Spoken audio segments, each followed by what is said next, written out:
To prevent the eyebrows from looking like two glued-on blocks, I imitate the individual hairs with lots of small lines.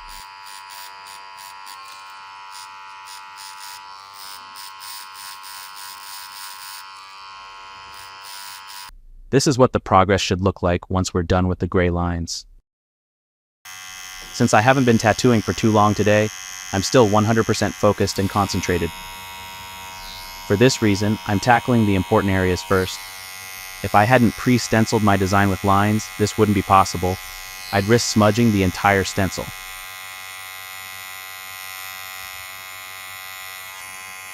This is the pendulum shading technique.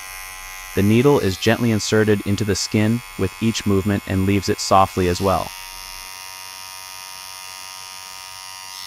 I like to work with this needle directly on the edges, but you could also use a thinner needle for this, which would be much easier.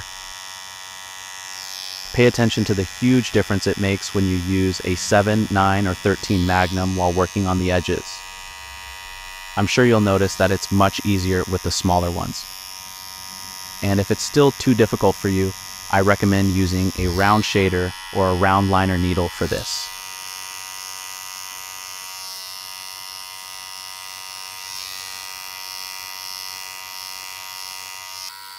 Now I'm switching back to my 7-round liner needle and using pure black. I've already outlined her eyelashes perfectly, now I just need to fill them in. If you stick to these rules and always use pure black for the eyes, you're guaranteed a clean heel. The eyes need to be dark to create the necessary depth. The nostrils also need to be tattooed with pure black.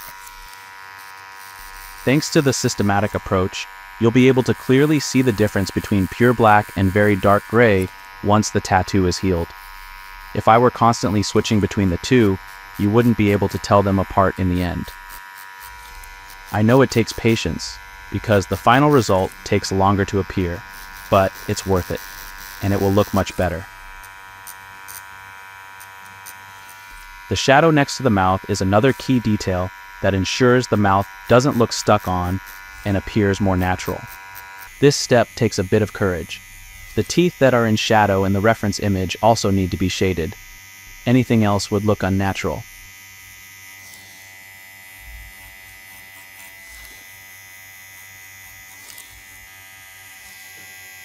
I've rinsed out my needle and now I'm using a lighter gray. The whites of the eyes are usually not really white. They also have some shading.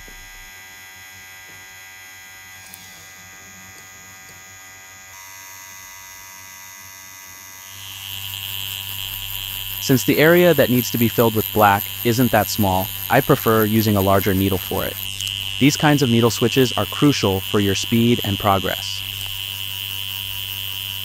When I use the packing technique, I move the machine quickly back and forth. So the machine is moving fast, but I myself still move slowly over the skin to make sure enough pigment is deposited.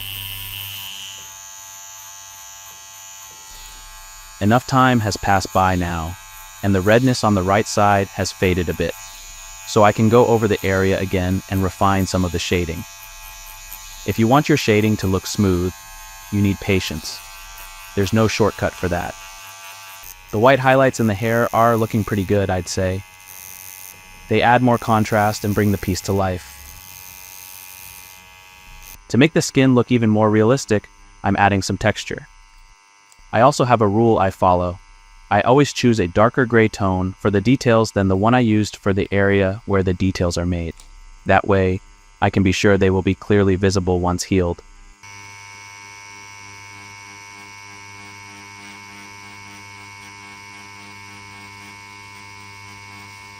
On the far left of his neck, the shading doesn't run in lines, but in many small dots. For a long time, I hated tattooing noses. I kept convincing myself that I simply couldn't do it. My key to success in this area was accepting that the nose is an extremely important part of the face, and I should take all the time I need to do it right. Also, when tattooing noses, beautiful soft shading makes the nose appear three-dimensional and lifelike. What's also important is, on the right, left, and with the shadow from below, you've already done half of the work. But before we finish the nose, we'll apply our second darkest gray tone to the area we want to work on. The larger we keep the area, the fewer needle changes we'll need, the less color we'll need to rinse out, and in the end, we save time. You could, for example, use a medium gray tone to pigment an area so strongly that it looks like black. However, as it heals, it would appear too pale.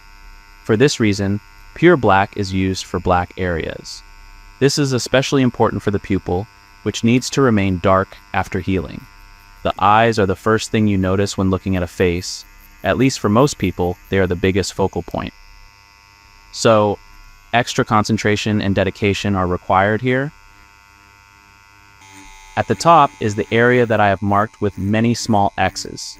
Of course, I wouldn't tattoo this with the 9 soft edge Magnum needle. That would take far too long because it is too small. I prefer to use the 15 soft edge Magnum needle. Not only is it faster, but the result also looks better with this needle change. Back to the smaller needle now, because we need a hard and sharp edge here. It's exactly in moments like these, when the needle is frequently switched, that you can become careless and just use one needle for everything. But that would negatively impact the final result.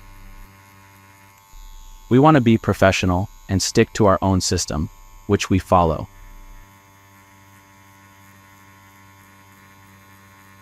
There's also a fine shading between the other teeth, but this has to be done very carefully, otherwise it will look like there's a gap between the teeth.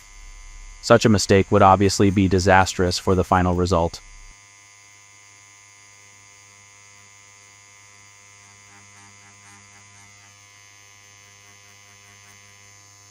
This is a small part from a tutorial in the course I created for you.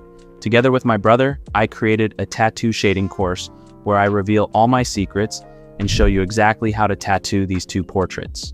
This course holds over 10 years of experience and countless hours of hard work. I didn't just pick any random design to show you how to shade. I chose the most challenging subject there is, the portrait. In this course, I show you how to tattoo something in a way that it still looks great once it's healed. And that makes a huge difference. This isn't just a course you watch and learn from, it's one you actively take part in. You'll find many hours of follow-along material that you can work through step by step. Every detail is included, starting from the equipment I use. I also show you how I choose my images and what to look for when selecting your own. You can either work with my stencil or use the editing and stencil tutorials to create your own.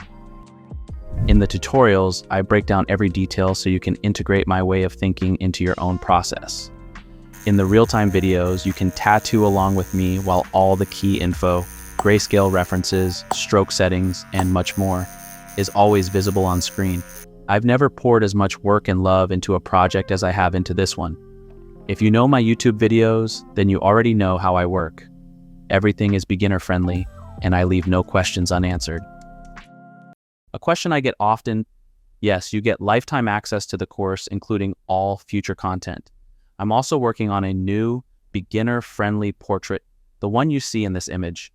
Everyone who already purchased the course will get access to it as well. The link to the course is in the video description.